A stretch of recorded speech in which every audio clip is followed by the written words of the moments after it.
The term mindfulness on its own is something neutral. It can be put to good uses or bad because it simply means keeping something in mind. You can keep in mind the fact that you want to put an end to suffering, or you can keep in mind a decision to rob a bank. In either case, it's mindfulness.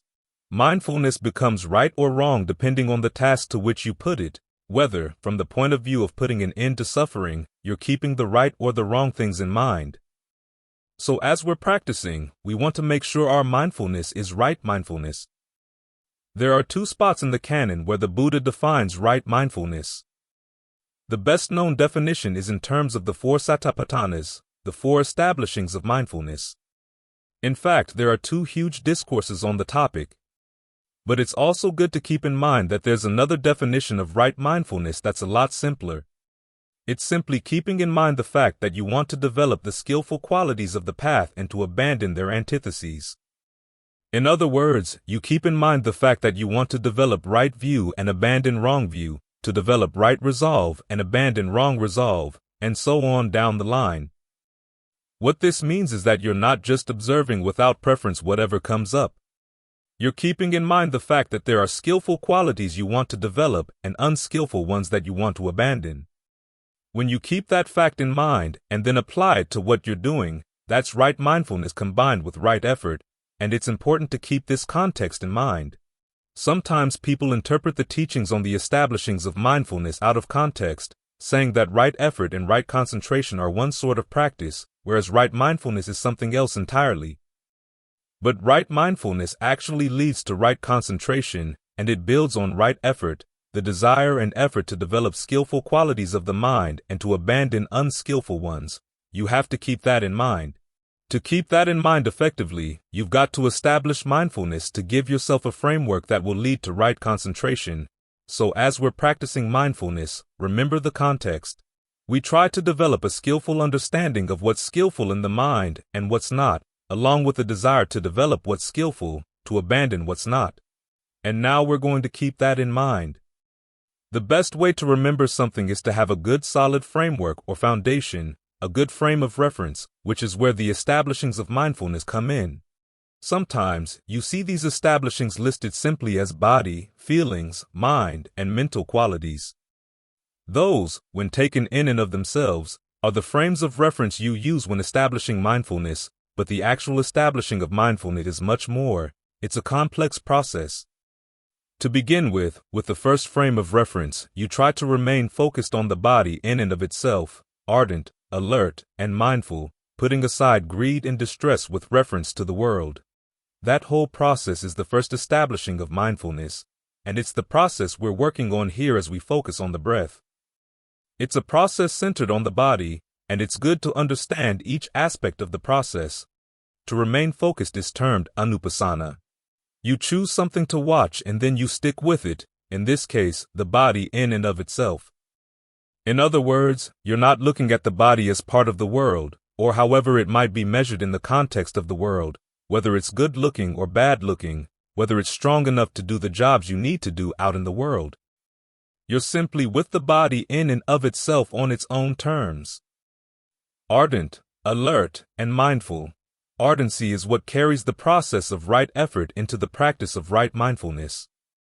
You really want to do this skillfully, for you acutely know what can happen if you don't develop these skills. Alert means that you're watching what you're doing, paying close attention to what you're doing and to the results you're getting. And of course you're mindful, remembering to stay focused on the body. Putting aside greed and distress with reference to the world. This means that any time you want to switch your frame of reference back to the world, you try to remind yourself, no, you don't want anything out of the world for the time being. You're not going to let the issues of the world get you worked up. You're going to stay right here with your original frame of reference, i.e., the body in and of itself, and then try to carry that frame of reference into all of your activities. Instead of jumping to other frames of reference, you stay with this one, with the sense of the body. As you're sitting here watching the breath, when you get up, when you walk around, try to keep the body in mind all the time. And be alert to how the breath energy feels within and around the body. As for anything else that may come up, whether it's a thought, a feeling, or an interaction with someone else, Try to see how it affects the body, how it affects the breath.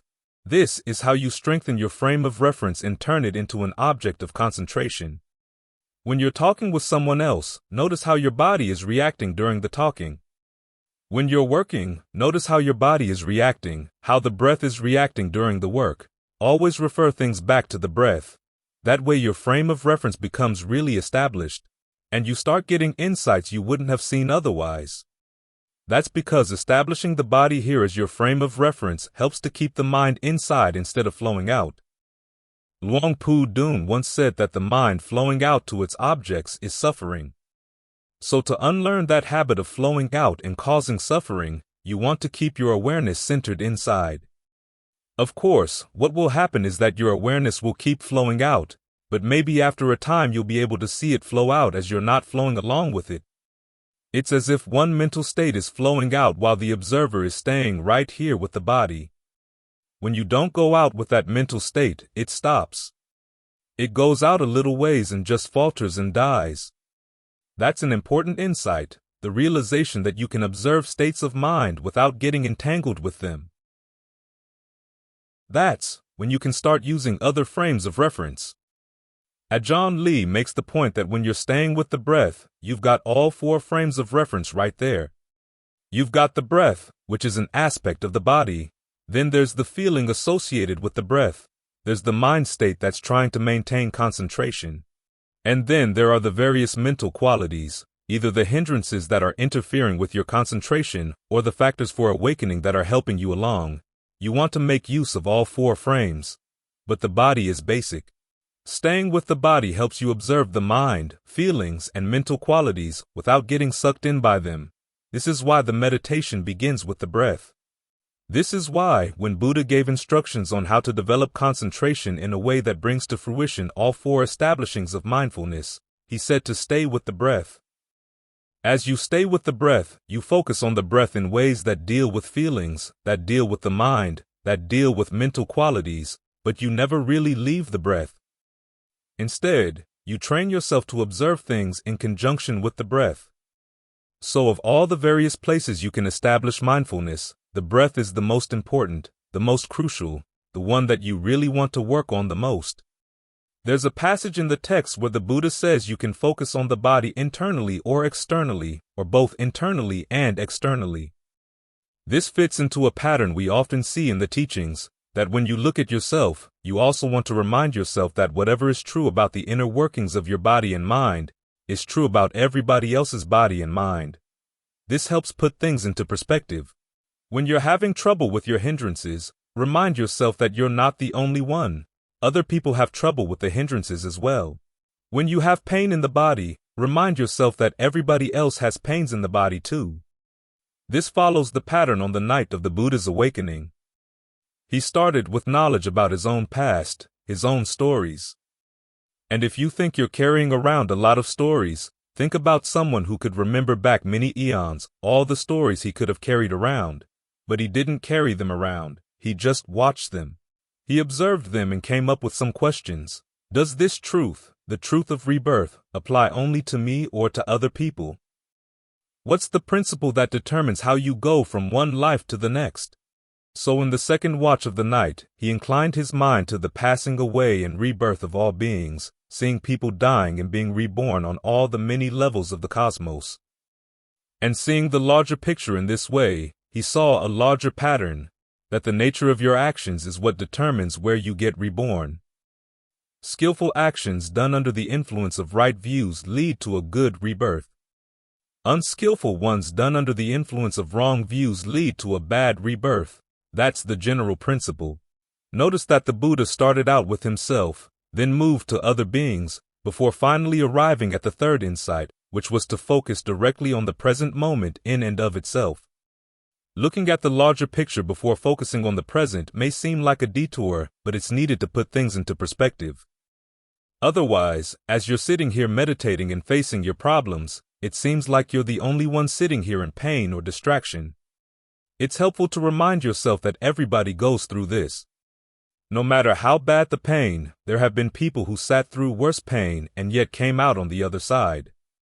No matter how obsessive the distraction, there have been people who disentangled themselves from even worse distractions.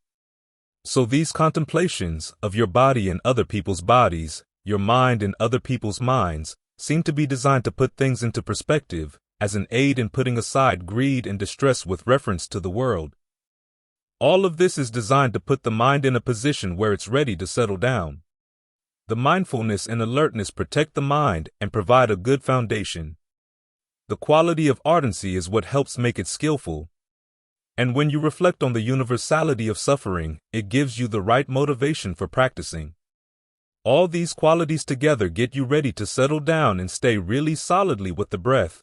That's what right mindfulness is all about. It's not simply a matter of observing what arises and passes away, and just letting it arise and pass away. Mindfulness is not so much about allowing as about directing the mind in a skillful direction toward right concentration. So when you're observing things arising and passing away, whether in body or the mind, it's not just a matter of being a passive observer. There's a purpose to your attention, so it's not bare. You want to observe these things so that you understand them. You want to understand them so you can gain some mastery over them, so that you can direct the states of mind and the issues that arise in the body in the direction of right concentration. For instance, if there are pains in the body, what can you do? How can you relate to the pain so that they don't knock the concentration off course? How do you breathe in a way that helps spread pleasure around in the body? What attitudes can you develop toward what's going on in the body and the mind to help get you over difficult patches? These are the things you want to keep in mind. So right mindfulness is not just a matter of having the right place to focus your attention, it's also a matter of bringing the right attitude, remembering the right attitude, the attitude that comes from right effort, the desire to do things skillfully and to let go of unskillful habits. When you have that attitude in charge, your mindfulness becomes right mindfulness, the kind of mindfulness that brings all the factors of the path together.